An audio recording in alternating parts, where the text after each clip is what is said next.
दिवाकर नमस्तुभ्यं प्रभाकर नमोऽस्तु ते।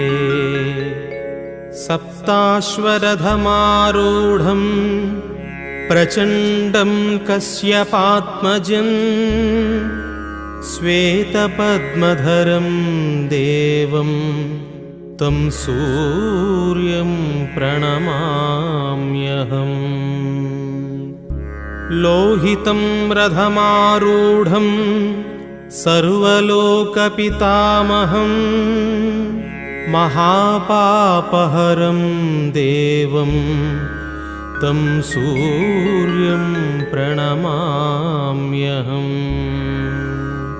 त्रैगुण्यं च महासूरं ब्रह्मविष्णुमहेश्वरं महापापहरं देवं